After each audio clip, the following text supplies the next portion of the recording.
Hello everyone, Dr. Catalana here. The purpose of this presentation is to provide a brief overview of behavioral views of learning.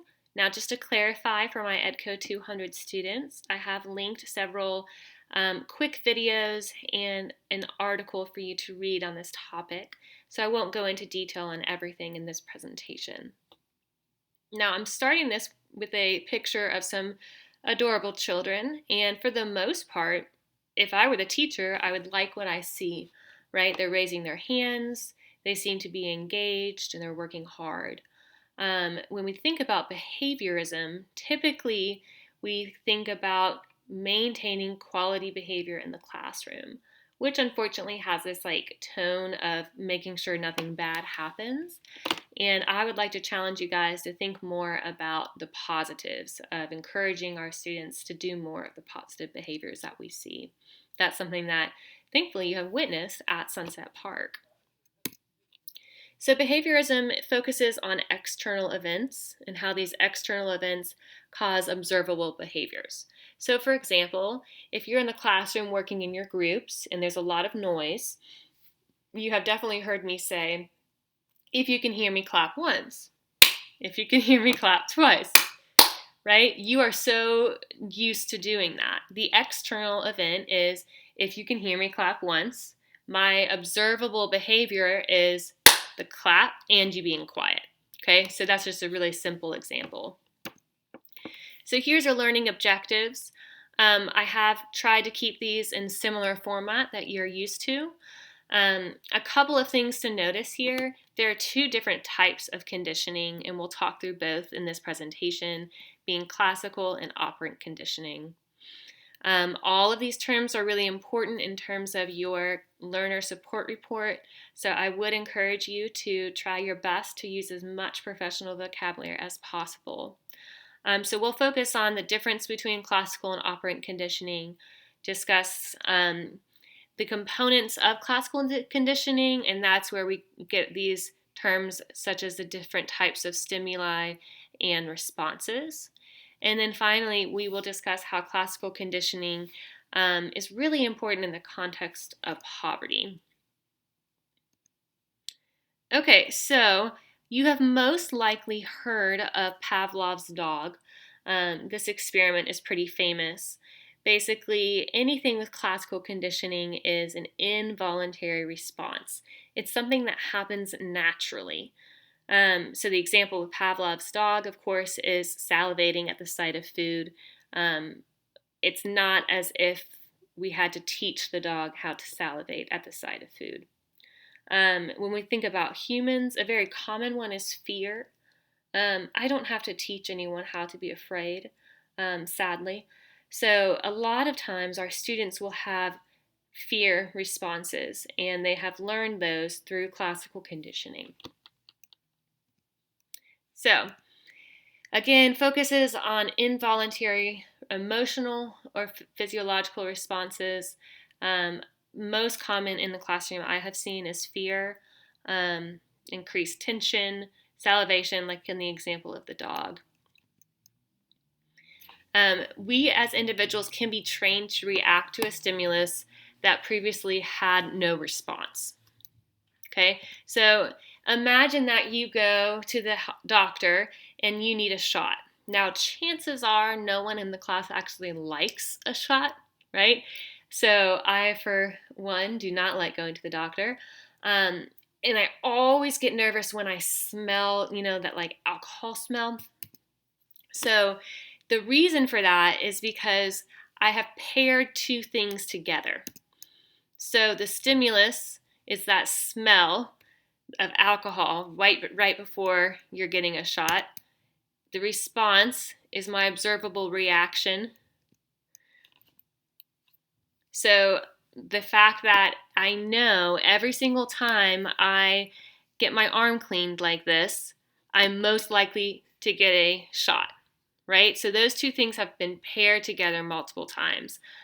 A nurse or a doctor has cleaned my arm and then given me a shot. So since they've been paired together, this is that word contiguity, then I know that they go together, so I will oftentimes get nervous when I have that smell of like really strong alcohol. So, for example, if you're at the doctor's office and you're just there with a friend, but you can sense it. At least for me, I get like a little bit nervous. And typically, we shouldn't be nervous of a smell, such as that strong rubbing alcohol, but because it has been paired so often with getting a shot, then we have a response to the smell of alcohol. So let's walk through a different example here. And I accidentally clicked through, so I gave you a hint. What is your initial reaction to this slide? This is I absolutely hate rats. They terrify me. I imagine most of you agree. So I want you to think about why you are afraid of rats. Just kind of a weird thought, but bear with me for a moment. We wonder, why are we actually afraid in the first place? So I want you guys to watch along with me. This is a very famous experiment.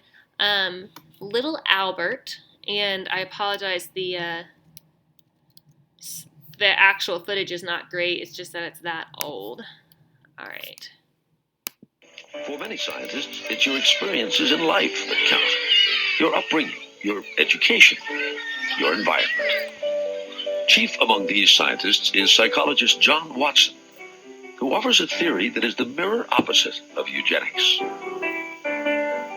This was the heyday of hereditarians and geneticists who said that human beings were constrained by their genetic inheritance.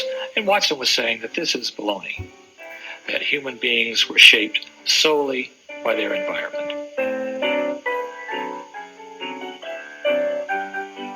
Over the years, Watson studies the behavior of babies, hundreds of them.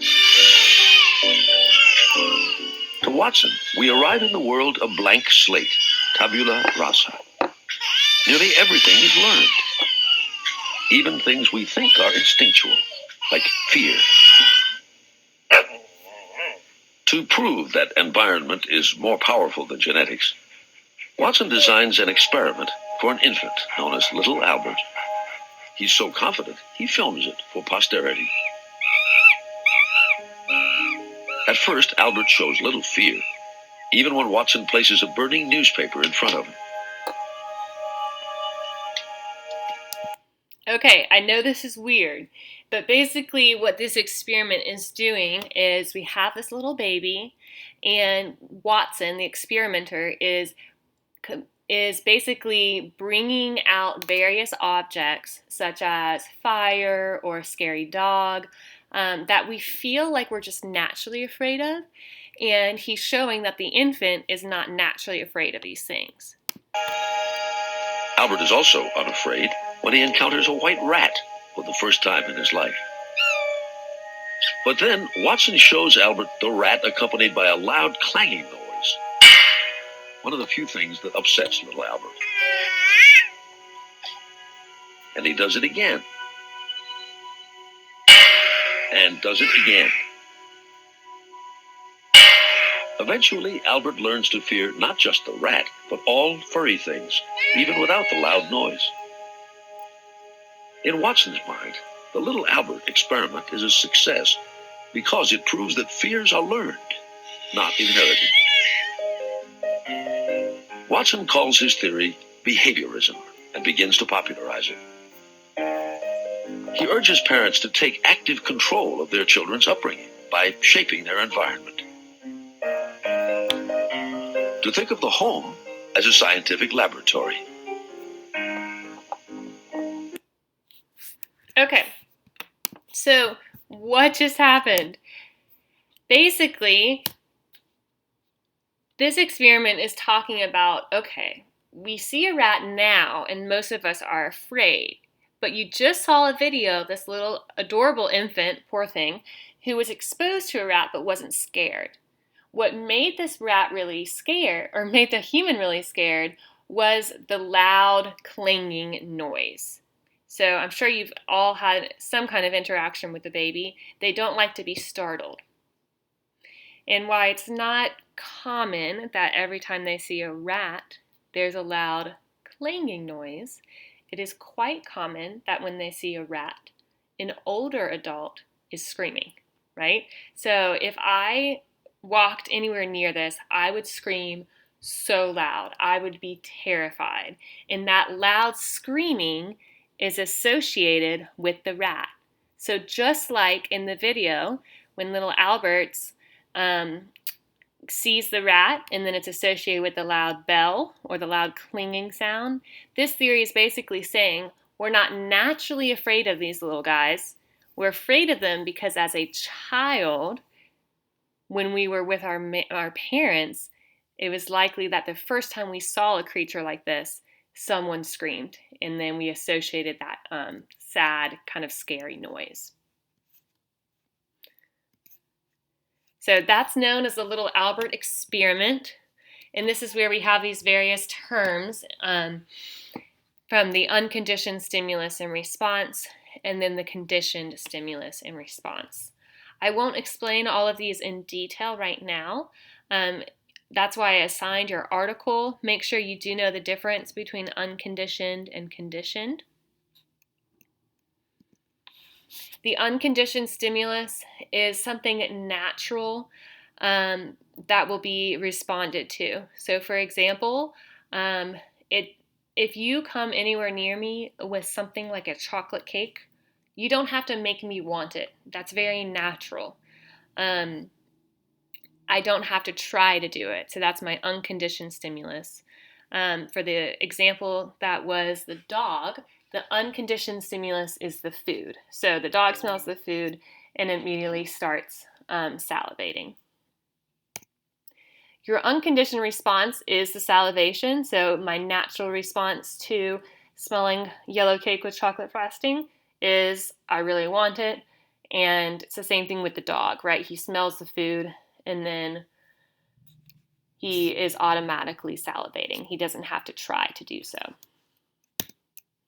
Your neutral stimulus, before being conditioned, this object does not elicit a response at all. So the bell, for example, in the classic experiment with the dog.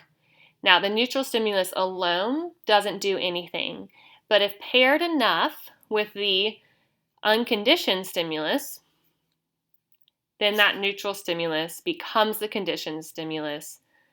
And now that dog is going to salivate not just at the sight of food, but also when they hear that bell. And so my conditioned response would be the dog salivating at the sound of the bell.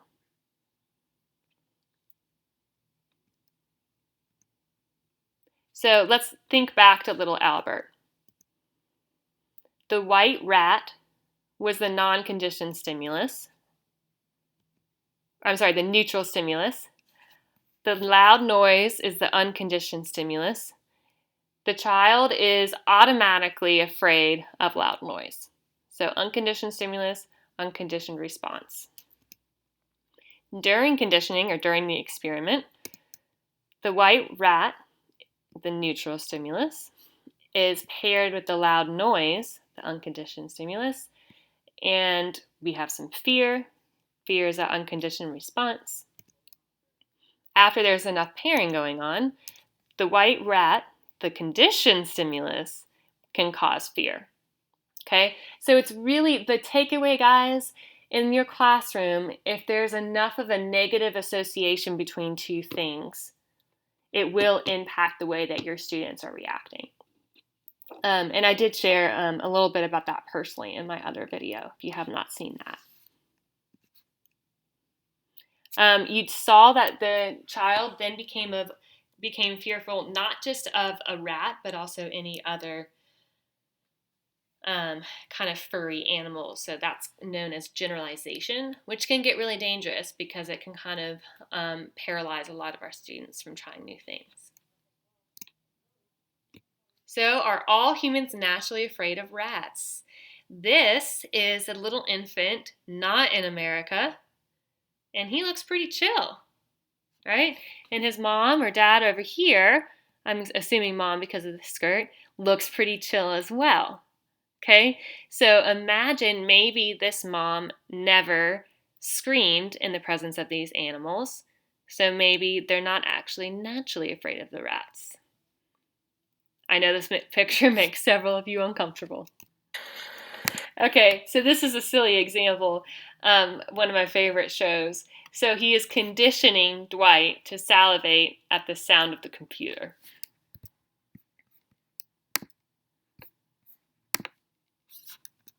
Okay, so here's a picture. I'm definitely a visual learner, so this would be a good slide to go back to. Again, the key is that we are pairing the unconditioned stimulus along with the neutral stimulus. Okay, so let's talk about students in poverty. This is why I think this content is so important.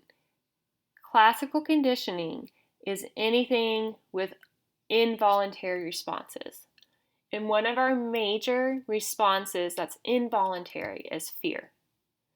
So within your time in the classroom, I can almost guarantee you will interact with a student who is afraid. And those are moments where we really need to be on the lookout for our kids. So if you notice a student freeze up, tense up, that is like them calling out for you to recognize that something is going on. Even in the sense, guys, of right now where we are with COVID-19, it is so important that you recognize that this will cause fear in your students. And we have these involuntary fear results or involuntary, we just shut down. And a lot of that could be something going on in your student's personal life. But it's tempting when we're educators to be frustrated by it. So particularly students who are living in unstable homes, that doesn't even mean like an unloving home, but say, for example, they oftentimes do not have enough food to eat. They will react differently around food. I have a very good friend who recently adopted a child, and one of the hardest things they've had to do is teach that child not to just continuously eat when there's food, because he has been trained that food is so scarce you have to eat it while you have it.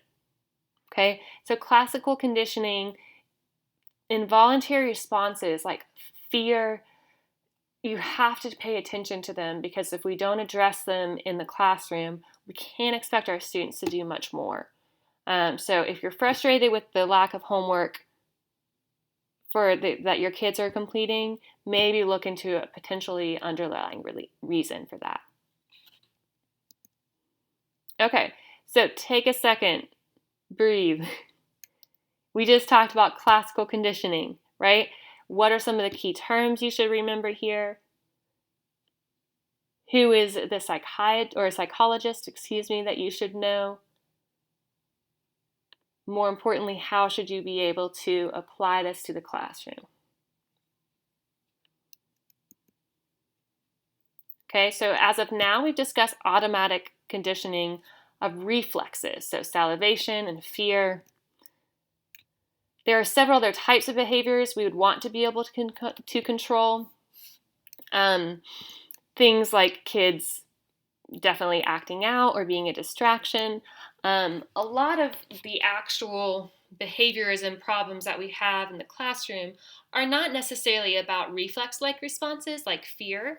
They're more like, oh, the child is acting out, they're not paying attention, or they're distracting the other students. So operant conditioning is all about involuntary responses, but I like to teach them side by side because fear responses are real and you have got to address them in your classroom. That doesn't mean you're the counselor, but it does mean that you need to be aware of these things. Okay, so operant conditioning. Operant conditioning is all about deliberate actions. So your psychologist for this is B.F. Skinner. Remember, Pavlov was for classical conditioning, and Skinner is for operant conditioning. For some reason, again, another rat experiment. Actually, there is a reason that rats are easy to experiment on, and they're easy to train, and there's fewer ethical issues, if you're wondering. So also known for a pretty famous rat experiment here.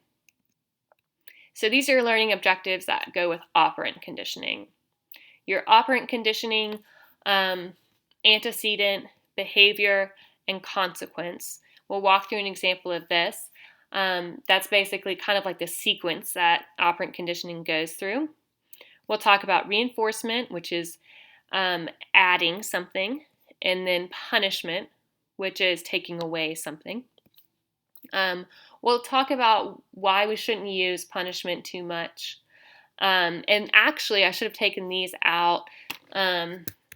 These will be about Bandura, and we're going to study Bandura for our next class. There you go. Okay, so operant conditioning, learning process in which voluntary behavior is strengthened or weakened. So again, I don't choose to be afraid. That's not very voluntary. But I can choose whether or not to do my homework. So imagine the situation. I gave a similar example as I was introducing behaviorism in the beginning of this presentation. But if you are in the classroom, particularly in the elementary classroom, and the students are working, what happens if the teacher turns the light off? Now, typically, students are trained that lights off means be quiet. And if they respond in the correct way, as in they're quiet when the lights go off, then they get some kind of reward. So this is a very classic example of operant conditioning. The antecedent, that's what comes first, is turning the lights off. The behavior we're going for is the child being quiet. And the consequence, which doesn't have to be negative, consequence is not always negative, is either you get that sticker or you move your clothespin up to a good day, right? So something comes of it. I've always just remembered this as A, B, C. Antecedent, behavior, consequence. So there are a lot of different types of behavioral plans that I'm sure you've seen in the classroom. We will talk about Sunset Parks in a moment. But just take a minute and think about different types of behavioral plans that you've seen. Maybe in your own classroom, in your brother or sister's classroom, or with your own kids, or your niece or nephew, brother or sister.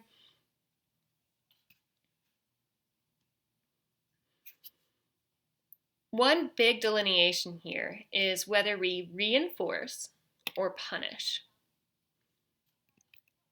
Reinforcement always strengthens behavior.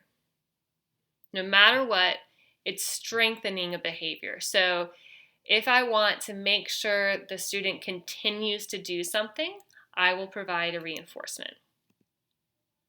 A punishment, on the other hand, weakens the behavior.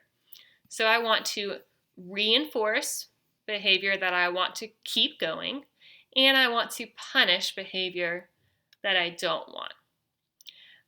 This is a really classic old photo here, way back, actually not that long ago. In schoolrooms, one of the most common punishments was wearing it's called a dunce cap, right? So if the child was really misbehaving, then the teacher could make the child wear this dunce cap. Now, chances are you would not enjoy that, so it's probably a form of punishment because we're trying to weaken a behavior. Okay, let's talk about reinforcements. So reinforcements can be both positive and negative. Remember, a reinforcement is all about increasing behavior.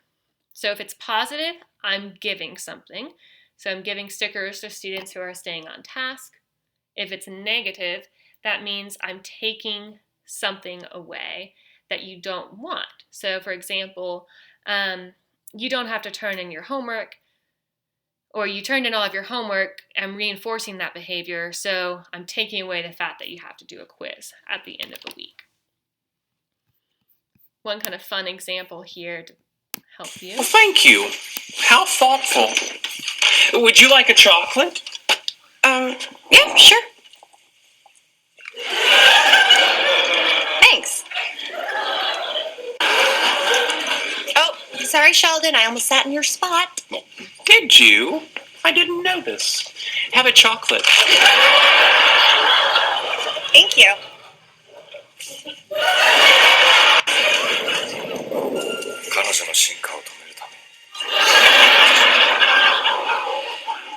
What's this cartoon called again? Oshikuru Demon Samurai. And it's not a cartoon, it's anime. Anime. You know, I knew a girl in high school named Anime. Anime Fletcher. She was born with one nostril.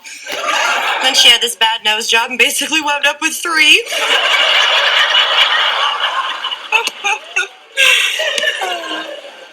You're here a lot now. Oh, am I talking too much? I'm sorry. Zip. Thank you. Chocolate? Yes, please.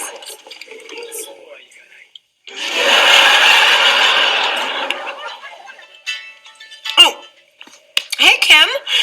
Yeah, you know what? Hold on. Let me take this in the hall.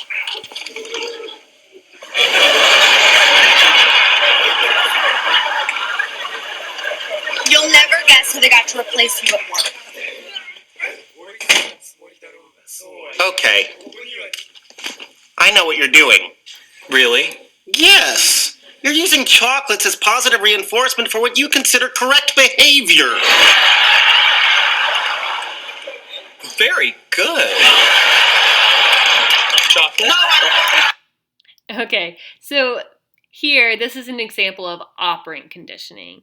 And the reason this is operant conditioning is that the quality behavior of being quiet during the television show or taking a phone call outside, that is voluntary. So she has to choose to be quiet during the television show. She has to choose to get up and take the phone call outside.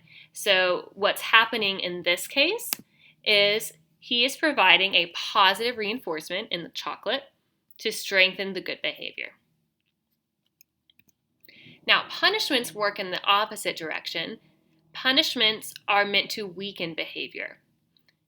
This can also come in the form of presentation punishment or removal. So, presentation, giving the students something they don't want, or removal, taking something away that they do want, which would be like taking away recess. A couple years ago, this picture was floating around the internet. This is a great example of presentation punishment.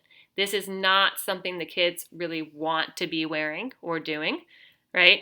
And they've clearly done something wrong, so their parents want to weaken that behavior. Okay, so why do we talk about this? Behaviorism is super important in the classroom. Classical conditioning as well as operant conditioning. And you'll see various different types of behavioral plans. There are definitely some criticisms of behavioralism, mainly because we're just trying to control the student. That's basically what's going on. And as we'll talk about for our next class, there's a lot going on inside of the child, and they're not just like a rat that we can control. So this is just kind of like one side of the story here. We do really want to avoid punishment. So this is a horrible picture. This is a form of presentation punishment. So they are given a situation that they don't like, most likely for some kind of behavior that was not desired. The reason we avoid punishment is it can cause a lot of fear, and eventually that could actually even transform over to classical conditioning, and they just have this involuntary fear response. And also punishment is really going to create a lot of barriers between you and the student. So you want to do your best to focus more on reinforcements. So, speaking of reinforcements, think about Sunset Park. They have a very positive reinforcement strategy. You'll hear in the classroom and in the hallways that they're earning all of these various different brag tags, and the teachers do a lot to focus on the positive behavior and ignore the negative behavior. Sometimes when we give so much attention to negative behavior, we're actually just giving attention, and kids like attention.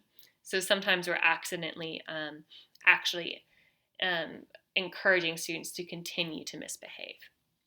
Okay, so your main takeaways here are the difference between operant and classical conditioning, mainly being that classical is an involuntary response. We definitely want to avoid punishment in the classroom, and I don't want you to just take this as true, right? So behaviorism is only one side of the story when we talk about how to take efforts in the sense of classroom management. But as we'll talk about for our next class, there's more going on than just controlling a student's behavior, like we controlled the rat's behavior in the sense of giving food, or the dog's behavior in the sense of providing that stimulus. So I hope you guys are all doing well, and that's it for the presentation.